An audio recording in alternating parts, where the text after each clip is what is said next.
મધ્યપ્રદેશના દેવાસ ખાતે તારીખ 10 થી 14 ડિસેમ્બર દરમિયાન યોજાયેલી રાષ્ટ્રીય કક્ષાની સોફ્ટ ટેનિસ સ્પર્ધામાં ભરૂચ જિલ્લાના ખેલાડીઓએ શાનદાર દેખાવ કરી જિલ્લાનું નામ રાષ્ટ્રીય કલક પર ઉજાગર કર્યું છે।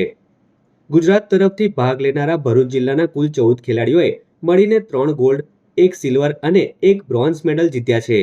સમગ્ર સ્પર્ધામાં ગુજરાત રાજ્યે કુલ 4 ગોલ્ડ, 4 સિલ્વર અને 4 બ્રોન્ઝ મેડલ મેળવ્યા। અંડર 14 ઇન્ડિવિજ્યુઅલ ઇવેન્ટમાં કશ્યપ નિલેશ પટેલે ઉત્તમ રમત પ્રદર્શન કરી ગોલ્ડ મેડલ જીત્યો છે, જ્યારે અંડર 14 બહેનોની કેટેગરીમાં ખનક શ્યામ પટેલે ગોલ્ડ મેડલ મેળવી ભરૂચને ગૌરવ અપાવ્યું હતું। ટીમ ઇવેન્ટમાં હેમ મહેતાએ ગુજરાત ટીમ માટે ગોલ્ડ મેડલ જીતવામાં મહત્વપૂર્ણ ભૂમિકા ભજવી ટીમ ઇવેન્ટમાં જશ દરજી, વ્રજ પટેલ અને એરિક પરમારે સમન્વયસભર રમતથી બ્રોન્ઝ મેડલ મેળવ્યો હતો।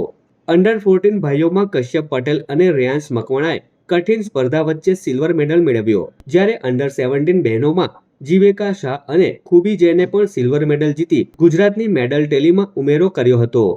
કઈ રીતે આખી તૈયારી કરીને આખું ગેમ્સ અમે જીતી એની માટે શું કહેશો? અમે લોકો રોજ 7 કલાક લવલ ટેનિસ એકેડમી પર પ્રેક્ટિસ કરતા હતા। ત્યાં અરાઉન્ડ 64નો ડ્રો હતો અને એમાં મારી સામે ફાઇનલ્સમાં આંધ્રપ્રદેશની પ્લેયર હતી। એ ઘણું સારું રમતી હતી, બટ મેં સારો પ્રયાસ કરીને એને 3 લવથી હરાયો હતો।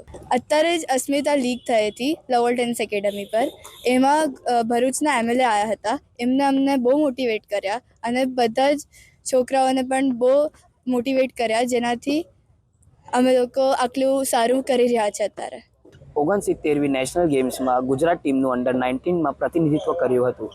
તેની માટે હું સતત 7 કલાક દરરોજ મહેનત કરતો હતો।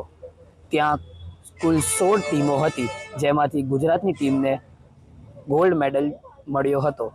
ત્યારબાદ 64 લોકો સિંગલ્સમાં હતા, જેમાંથી મેં બ્રોન્ઝ જીત્યો હતો। હું મારા કોચ, મારી school queen of angels convent higher secondary school અને મારા માતા પિતાનો આભારી છું કે તેઓ મને હંમેશા સપોર્ટ અને મોટિવેશન આપતા રહે છે। કોચ આરજી ગોહિલ, રાહુલ પાટીલ અને મહદીપસિંહ ગોહિલના માર્ગદર્શન હેઠળ ખેલાડીઓએ સ્પર્ધાઓમાં ભાગ લીધો હતો। આ પ્રસંગે ભરૂચ જિલ્લા શિક્ષણાધિકારી સ્વાતિબા રાવલ અને રમતગમત અધિકારી રાજનસિંહ ગોહિલે તમામ વિજેતા ખેલાડીઓને અભિનંદન પાઠવી ભવિષ્યમાં રાજ્ય, રાષ્ટ્રીય અને આંતરરાષ્ટ્રીય સ્તરે વધુ સફળતા માટે શુભેચ્છાઓ પાઠવી હતી। તાજેતરમાં 69મી સોફ્ટ ટેનિસ રાષ્ટ્રીય કક્ષાની સ્પર્ધા ઇન્દોર દેવાસ ખાતે રમાઈ ગઈ। તેમાં કુલ ગુજરાતમાંથી 30 છોકરા અને છોકરીઓ રમવા ગયેલા, એમાંથી 14 આપણા ભરૂચ જિલ્લાના હતા અને 11 મારી લવ ઓલ ટેનિસ એકેડમીના વિદ્યાર્થીઓ હતા। એમની સખત મહેનતનું આ પરિણામ છે અને એની પાછળ રમતગમત વિભાગે પણ ઘણો સાથ સહકાર આપ્યો છે। હું તમામ વિદ્યાર્થીઓના માતા પિતા અને તેઓ જે સ્કૂલમાં અભ્યાસ કરે છે તેમનો પણ આભાર માનું છું કે તેમણે એમને પ્રોત્સાહન આપ્યું છે અને આ એક મેડલ જીતવું એ અંત નથી, પણ એમના ભવિષ્યની ઉજળી કારકિર્દી દર્શાવે છે અને એ લોકો સખત મહેનત કરતા રહે અને ભરૂચ જિલ્લા અને ગુજરાત રાજ્યનું નામ રોશન કરે એવી હું શુભેચ્છા પાઠવું છું। આજના 14 ખેલાડીઓએ પોતાનું કૌવત દાખવ્યું છે અને 3 ગોલ્ડ મેડલ, 1 સિલ્વર અને 1 બ્રોન્ઝ મેડલ અને ટ્રોફી મેળવી છે। એ બદલ હું તે સૌને ખૂબ ખૂબ હાર્દિક અભિનંદન પાઠવું છું અને તેઓએ જે અથાગ પરિશ્રમથી આ સિદ્ધિ મેળવી છે એ બદલ તેમને અને ખાસ કરીને તેમના માતા પિતાને હું ધન્યવાદ આપું છું।